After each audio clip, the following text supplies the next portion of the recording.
Activities and Enrichment. 7 Myths About Cats.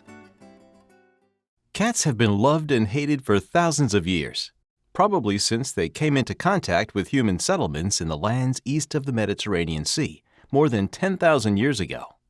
During this long and emotional relationship, some myths and misconceptions have developed. Myth 1. When a pregnancy happens, families need to get rid of their cat to protect themselves from toxoplasmosis. Toxoplasmosis is an infection caused by a single-celled parasite called Toxoplasma gondii. We worry about pregnant women because toxoplasmosis can result in birth defects and miscarriage in women who have not been previously infected with T. gondii. If a person had a previous infection, they would have antibodies protecting them against a new infection. Toxoplasma cannot be absorbed through intact skin. People and cats are exposed to T. gondii primarily by consuming raw or uncooked contaminated meat, especially pork, lamb, and venison, or other contaminated food or drinking water, not by their pet cat. And as long as expectant mothers let someone else clean the litter box daily, they should be safe from T. gondii and can continue to enjoy their cat. There is more information on the Centers for Disease Control and Prevention and World Health Organization websites. It is important to note that neither of these organizations recommend getting rid of your cat. Myth 2. Cats wag their tails and show their bellies when they want attention. Cats swish their tails when they are feeling threatened or conflicted, and most cats will show their belly when they feel safe, not because they want you to scratch it, and they might scratch you if you try. While showing their belly can signal relaxation, cats can also show their belly in self-defense. It is important to pay attention to the context. Myth 3. You should comfort your cat if you think she is feeling stressed. This can get you hurt.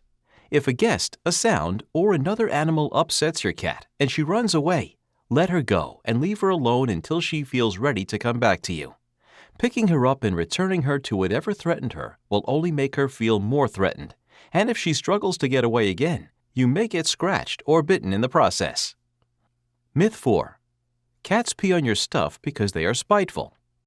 Unfortunately, we too often think that cats are doing this to get even with us for something we did to them. But cats aren't able to think about urine in such a complex way. While not using the litter box can be a sign of a medical problem, sometimes we allow a situation to develop where our cat feels so threatened that she marks her territory or feels that the safest place to pee is in or on our things. When this happens, your job is to figure out why she is feeling so threatened in her home that she needed to avoid the litter box. The cat community has helpful advice for doing this detective work. Myth 5. Cats are low-maintenance pets. This is really just an incomplete sentence. The complete sentence is, cats are low-maintenance pets when their health and wellness needs are met. Cats can be a little more socially independent than other animals, but they do need to have their social, physical, and exploratory needs met to thrive in our care. Myth 6. Cats can't be trained. This is another incomplete sentence. The complete sentence is, cats can't be trained using force. Cats can be trained. Teach her what you want her to do by reinforcing the positive behavior when she is doing it. Also, redirect her in a pleasant way when she is making an undesirable choice. Myth 7. Cats are desert creatures with a low thirst drive. Cats are not desert creatures. Cats came into contact with human settlements in an area called the Fertile Crescent, which wasn't much of a desert at the time. The myth about low thirst drive seems to have come from a paper published in 1947, suggesting that cats did not drink as much as dogs did after water was withheld in a hot environment. More recent studies have found that cats drink to maintain water balance as well as other animals do. Cats do drink different amounts when fed wet versus dry food for 2 reasons. First, there is more water in wet food than in dry food.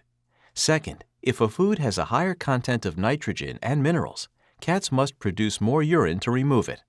Cat foods vary widely in nitrogen and mineral content, but cats seem to be able to adjust to the differences just fine, so don't necessarily let the water content of a food determine what you feed your cats.